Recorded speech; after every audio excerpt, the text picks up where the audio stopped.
नमस्कार दोस्तों। स्वागत है आपका ट्रेड इंडेक्स डेली के इस अंक में। चलिए देखते हैं निफ्टी की चाल 27 दिसंबर को किस तरह से थी और 30 यानी सोमवार के दिन किस तरह से रहने की संभावना है। शुरुआत करते हैं एनएसई के होम पेज से। तो यहाँ देखिए निफ्टी 63 अंक की बढ़त के साथ 23,813 पर बंद हुआ। गुरुवार को लगभग 22 अंक की बढ़त थी और शुक्रवार को लगभग 63 अंक की बढ़त हुई। निफ्टी बैंक 140 अंक यानी काफ़ी अच्छी बढ़त के साथ 0.27% यानी लगभग 0.27% की बढ़त के साथ बंद हुआ। निफ्टी उस दिन अच्छा खासा हाई जाकर 23,926 तक पहुंच गया था और फिर वहां से लगभग 110 पॉइंट गिरकर 813 पर फाइनल क्लोजिंग ली। तो निफ्टी सस्टेन नहीं कर पाया ऊपर के लेवल्स पे, उसको हम आगे एग्जामिन करेंगे। एडवांस टू डिक्लाइन रेशो देखेंगे तो 1436 एडवांसेस और 1400 डिक्लाइंस यानी लगभग 1:1 का एडवांस टू डिक्लाइन रेशो ही रहा। तो जो कि हेल्दी रेशो है हमारे इस वक्त के पोजीशंस जो है मार्केट के, उस हिसाब से काफ़ी अच्छा पोजीशंस है। देखते हैं एफआई और डीआई की पोजीशंस कैसे रही। तो एफआईआईज ने 27 तारीख को यानी शुक्रवार को कैश में यानी इक्विटी में 1300 करोड़ की सेलिंग की और डीआईआईज ने लगभग उसके दुगना यानी 2,500 करोड़ की बाइंग की।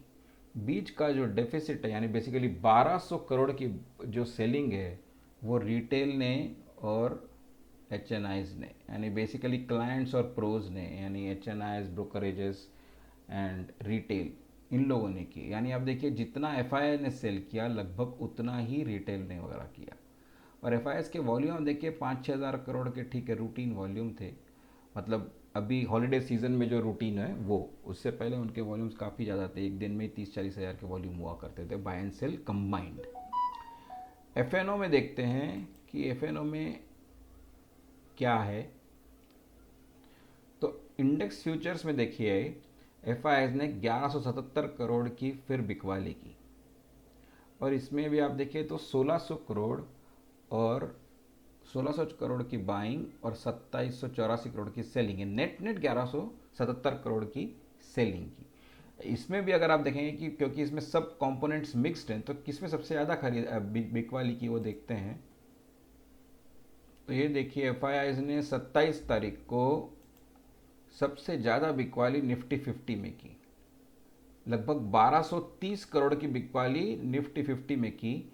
निफ्टी बैंक में खरीदारी की, निफ्टी फाइनेंशियल सर्विसेज में खरीदारी की, निफ्टी मिड कैप सिलेक्ट में और निफ्टी इंडेक्स में बिल्कुल थोड़ी थोड़ी यानी 14.82 करोड़ और -3.28 करोड़, सिर्फ इतनी। यानी 14 करोड़ और 3 करोड़, लगभग 15 करोड़ और 3 करोड़ की बिकवाली की, लेकिन 1230 करोड़ की बिकवाली ने निफ्टी 50 में की। निफ्टी बैंक में बाइंग की और निफ्टी फाइनेंशियल सर्विसेज में बाइंग की। इसके कारण आप देखिए निफ्टी बैंक जो है वो 140 अंक की बढ़त के साथ बंद हुआ, जबकि निफ्टी सिर्फ 63 अंक की बढ़त के साथ बंद हुआ। तो चलिए देखते हैं ओपन इंटरेस्ट की पोजीशन अभी क्या है। 2 जनवरी की एक्सपायरी के लिए हम चेक करेंगे। तो आप देखिए कॉल साइड में काफ़ी अनवाइंडिंग दिख रही है, इन द मनी में काफ़ी अनवाइंडिंग है और यहाँ पर पुट साइड में इन द मनी में एडिशन है। अच्छा, ओपन इंटरेस्ट जो है वो कॉल राइटिंग हायर स्ट्राइक्स पे ज़्यादा हुई है, यानी बहुत सारे कॉल राइटर्स को लग रहा है कि इंडेक्स यहाँ से ऊपर जाने का चांस ज़्यादा है, इसलिए इन द मनी स्ट्राइक्स से अनवाइंड होकर आउट ऑफ द मनी या एट द मनी स्ट्राइक्स पर ऐड होते जा रहे हैं कॉन्ट्रैक्ट्स, इसलिए यहाँ ओपन इंटरेस्ट बढ़ता जा रहा है। हाईएस्ट ओपन इंटरेस्ट अभी जो हमको दिख रहा है वो है 73,684 कॉन्ट्रैक्ट्स का 24,000 पर, जो कि ऑब्वियस है। लेकिन सबसे ज़्यादा जो कॉल राइटिंग हुई है वो उस स्ट्राइक पर नहीं है, वो है 35,000 की 24,100 पर। यानी ऐसा लग रहा है कि इस हफ्ते यानी 2 तारीख से 9 तारीख के बीच का जो हफ्ता है, ओ सॉरी 30 तारीख से लेके 3 तारीख का जो हफ्ता है, उस हफ्ते में निफ्टी जो है वो 24,000 क्रॉस कर सकता है। यानी 2 तारीख की एक्सपायरी से पहले निफ्टी क्रॉस कर सकता है, ऐसा लग रहा है ओपन इंटरेस्ट की जो पोजीशंस हैं अभी उस हिसाब से, क्योंकि छुट्टी बीच में सैटरडे संडे छुट्टी होने के बावजूद ओपन इंटरेस्ट 24,000 से ज़्यादा 24,100 पर है। ओपन इंटरेस्ट नहीं, सॉरी, छुट्टियों के बावजूद कॉल राइटिंग जो है वो 24,100 पे ज़्यादा है 24,000 के बनिस्बत। ठीक है ना, 24,000 पे कॉल राइटिंग सिर्फ 11,000 है, जबकि 24,100 पर 35,000 है। टोटल ओपन इंटरेस्ट 24,000 पर ज़्यादा है डेफिनेटली। तो ये दोनों यानी 24,000 ब्रेक होने के चांसेस हैं, ऐसे कुछ कॉल राइटर्स को लग रहा है, इसलिए उन्होंने अपना जो कॉन्ट्रैक्ट है वो शिफ्ट किया है 24,100 पर। पुट साइड में चेक करें तो हाईएस्ट ओपन इंटरेस्ट यहाँ पे मुझे दिख रहा है 87,632, यानी 87,600 कॉन्ट्रैक्ट का लगभग 23,500 पे। तो ठीक है, वो 300 पॉइंट नीचे जो स्ट्राइक प्राइस है उसमें है। और सबसे ज़्यादा जो पुट राइटिंग हुई है वो भी उसी स्ट्राइक प्राइस पर है। तो 27,500 एक बिलीवेबल और अच्छा खासा सपोर्ट है। उसके ऊपर कोई सपोर्ट बराबर दिख नहीं रहा है, ना उस पर कोई ओपन इंटरेस्ट ज़्यादा ऐड हुआ है। तो 23,500 ओपन इंटरेस्ट के हिसाब से देखे जाए तो 23,500 सपोर्ट है और 24,100 रेजिस्टेंस है। हम चलते हैं चार्ट्स पर और यहाँ देखेंगे कि चार्ट्स पे ये देखिए, यहाँ पर निफ्टी ने वो 3 दिन का जो हमारा एक ब्रैकेट बना था उसको ब्रेक किया कल यानी फ्राइडे को, और काफ़ी ऊपर तक गया। निफ्टी का जो 933 मेरे ख्याल से यहाँ हाई था वो था 938, लेकिन वो उसके ऊपर सस्टेन नहीं कर पाया और आधा घंटे के बाद, आधा घंटा नहीं एक्चुअली काफ़ी रुका था, ये 9:45 से लेके 11:30 के ऊपर उस ब्रैकेट पे बैठा था लगभग, और फिर धीरे धीरे स्लाइड होता गया और स्लाइड होके फिर उसने ओपनिंग लो के भी नीचे आने की कोशिश की, लेकिन वहाँ से हल्की फुल्की बाइंग आ गई। नेट 63 अंक की क्लोजिंग के साथ जो निफ्टी बंद हुआ, मुझे ऐसा लगता है कि इस लिमिट को ब्रेक करके जो इसके ऊपर यानी 23,870 के ऊपर ये मंडे को क्लोजिंग निफ्टी देने की संभावना है। यही सिग्नल हमको ऑप्शन चेन से भी मिला था, है ना। मैंने एक वीडियो पोस्ट किया था परसों, मैं यहाँ पे इसके आगे वापस पोस्ट कर दूंगा उसका पार्ट, जिसमें मैंने एक स्ट्रेटेजी बताई थी। क्योंकि every year and after Christmas Nifty एक अच्छी खासी रैली दे रहा है, ऐसे पिछले 4 साल से देखा था। वो वीडियो में उसका पार्ट मैं आपको पोस्ट कर दूंगा इसके साथ में। अच्छा, हमारा मार्केट डिपेंड करेगा मंडे को कि फ्राइडे को यूएस मार्केट्स ने कैसे परफॉर्म किया। तो हम यूएस मार्केट्स की तरफ भी चलकर देख लेते हैं कि उन्होंने कैसे परफॉर्म किया। यूएस मार्केट्स तो सारे ही मार्केट रेड में बंद हुए। डाउ जोन्स 333 पॉइंट यानी 0.77% डाउन था। नैस्डैक 1.5% लगभग डाउन था, अच्छी खासी प्रॉफिट बुकिंग नैस्डैक में। और S&P 1.11 यानी 1% डाउन। रसेल जो छोटे कंपनीज का इंडेक्स है वो भी डाउन, यानी लगभग चारों इंडेक्स सारे के सारे डाउन और 1% के आसपास डाउन। डाउ सबसे कम 0.77। क्यों गिरे इतने ये यूएस मार्केट्स, ज़रा उसको इन्वेस्टिगेट कर लेते हैं। तो यूएस मार्केट्स बेसिकली गिरे, कहाँ से गिरे, क्योंकि टेस्ला लगभग 4.9% टेस्ला गिरा, एनवीडिया 2.1% गिरा, माइक्रोसॉफ्ट गिरा 1.7%, एप्पल गिरा 1.3%, अमेजन गिरा 1.4%, अल्फ़ाबेट यानी गूगल गिरा लगभग 1.5%, मेटा यानी फेसबुक गिरा 0.6%, जेपी मॉर्गन चेज सारे ही लगभग गिरे। अच्छा, ये गिरे इसलिए क्योंकि बेसिकली ईयर एंड एडजस्टमेंट्स होती हैं और वहाँ पे कुछ कंपनीज फाइनेंशियल ईयर एंड जो लेती हैं वो कैलेंडर ईयर एंड ही लेती हैं, यानी दिसंबर एंड उनका फाइनेंशियल ईयर एंड होता है। तो हॉलीडे सीजन शुरू होने से पहले उन्होंने अपनी पोजीशंस रीजगल की, इसलिए हो सकता है कि ये सारे प्रॉफिट बुकिंग हमको देखने मिल रही है। तो निफ्टी की इस पोजीशंस के चलते फ्यूचर्स में क्या पोजीशंस हैं वो देख लेते हैं। तो फ्यूचर्स में डाउ फ्यूचर्स 309 पॉइंट नीचे यानी 0.72%, नैस्डैक 1.24% नीचे और S&P 1.03% नीचे बंद हुआ। हमारे मार्केट्स पर क्या असर डालता है अगर हम देखें तो देखिए, गिफ्ट निफ्टी 24,025 दिखा रहा है जो कि इसका अर्लियर क्लोज था, लेकिन सिंगापुर निफ्टी 23,962 यानी बेसिकली 17 पॉइंट नीचे। तो बहुत ज़्यादा असर अभी तो नहीं दिख रहा है, लेकिन मंडे मॉर्निंग पर मंडे मॉर्निंग जब हमारे मार्केट्स खुलेंगे तब देखना पड़ेगा कि ऐसा क्या असर उस पर हमारे मार्केट पर उनका पड़ रहा है। तो दोस्तों ये थे निफ्टी के लेवल्स।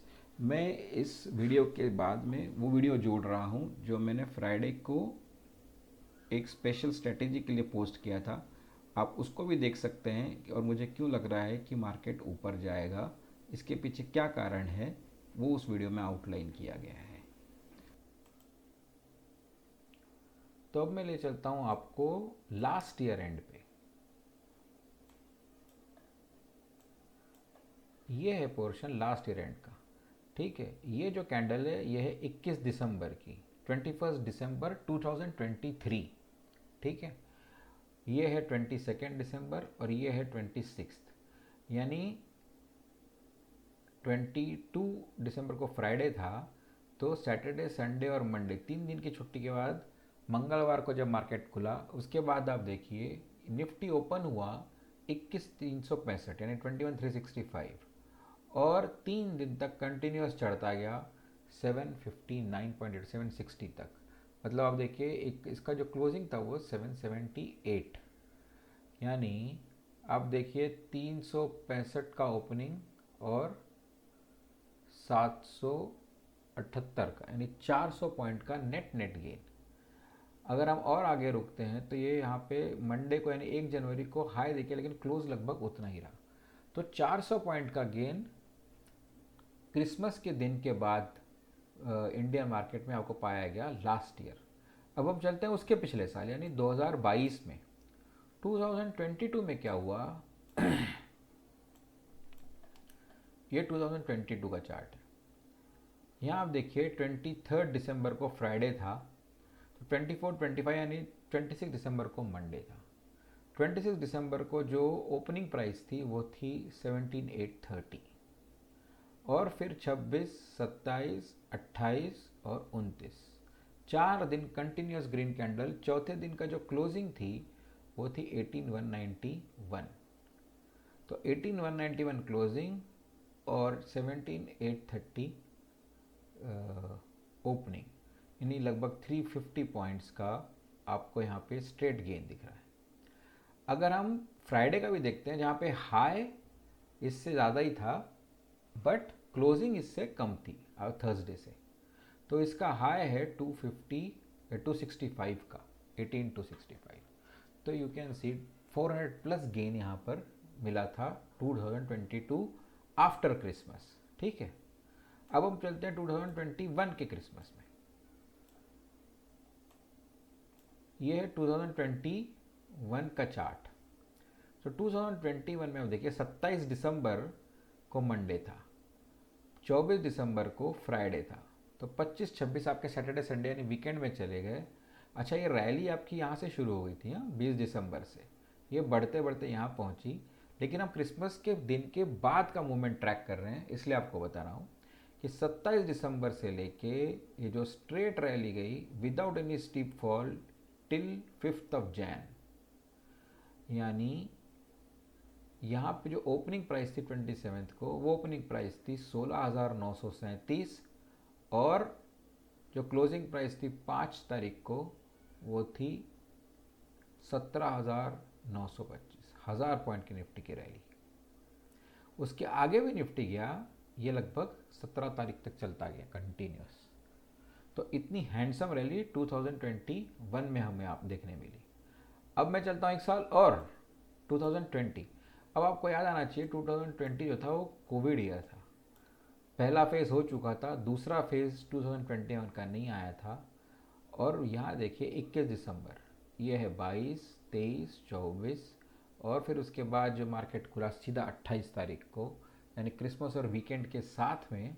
तो 28 तारीख को ओपनिंग थी 815, 13,815 पर, और उसके बाद जो स्ट्रेट ये बढ़ता गया टिल 5 जैन, और 5 जैन की क्लोजिंग थी 14,200।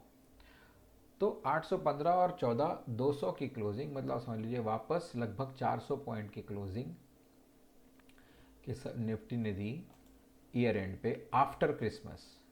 सो पिछले 4 साल का ये जो हम लोगों ने चेक किया है year and movement after Christmas, वो देख के ऐसा लग रहा है कि हो सकता है आज वो बढ़त नहीं आई, क्योंकि हमारे मार्केट में बहुत ज़्यादा ही वीकनेस है। लेकिन चूंकि नीचे गिर नहीं रहा है, हमारा मार्केट देखिए नीचे गिर नहीं रहा है, तो इसलिए हो सकता है ये कल भी हो मूवमेंट यहाँ से बढ़ते हुए, है ना। तो अगर हम ऐसी स्ट्रेटेजी डिवाइस करें कि अगर ऊपर जाए तो हमें फ़ायदा हो और नीचे जाए तो नुकसान कम हो, तो अच्छा है ये, है ना।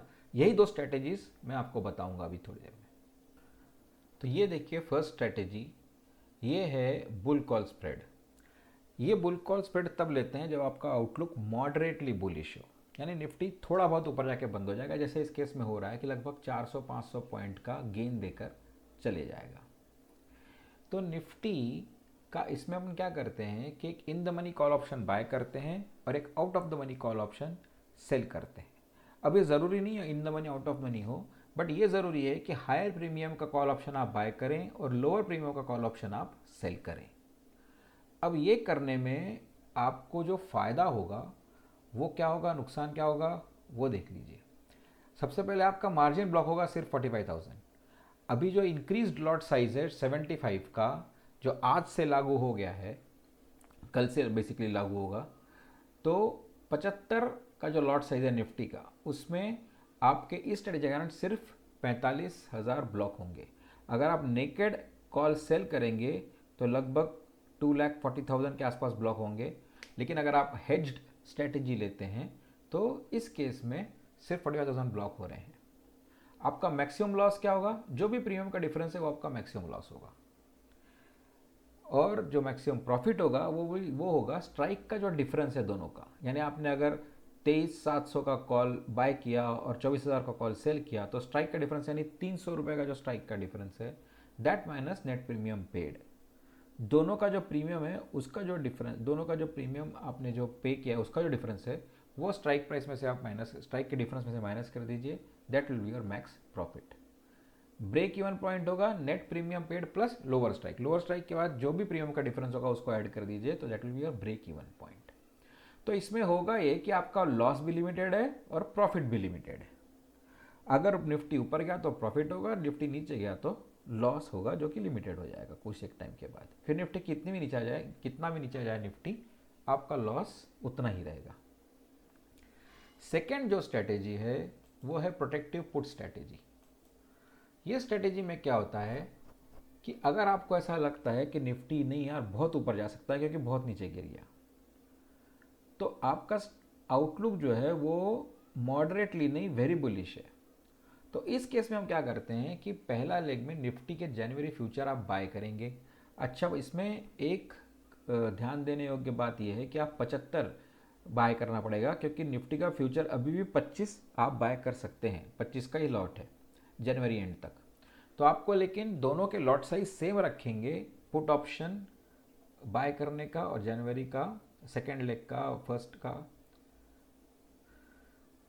तो यहाँ ध्यान देने योग्य बात यह है कि निफ्टी का जनवरी का फ्यूचर का जो लॉट साइज है वो 25 है, वो आपको 75 यानी 3 लॉट्स आपको बाय करने पड़ेंगे। सेकेंड लेग जो है उसमें निफ्टी पुट ऑप्शन भी आपको बाय करना है, और इसलिए आपको, अच्छा वो आपको 75 में ही मिलेगा, इसलिए आपको जनवरी के फ्यूचर के 3 लॉट बाय करने पड़ेंगे, और पुट के भी 3 लॉट, पुट का एक लॉट जो कि 75 का है वो बाय करना पड़ेगा, ये मैच करना पड़ेगा। इसमें होगा कि आपकी मार्जिन जो ब्लॉक है वो सिर्फ 70,000 पर लॉट होगी। इस पूरे स्ट्रेटेजी में आपका जो लॉस है वो कैप्ड रहेगा, उसका जो मैक्सिमम फिगर रहेगा वो रहेगा लॉस इन फ्यूचर, मतलब फ्यूचर जैसे जैसे मार्केट नीचे जाएगा तो फ्यूचर में जो लॉस होगा वो कंपनसेट करेगा आपका पीवी का जो प्रीमियम है उसके गेन में। तो इस चक्कर में आपका लॉस जो है वो मैक्सिमम यहीं पे ख़त्म हो जाएगा, और प्रॉफिट जो है लेकिन वो अनलिमिटेड होगा, क्योंकि जो पुट ऑप्शन है वो एक लेवल के बाद अपने स्ट्राइक के बाद अगर ऊपर जाएगा तो वो हो ज़ीरो हो जाता है।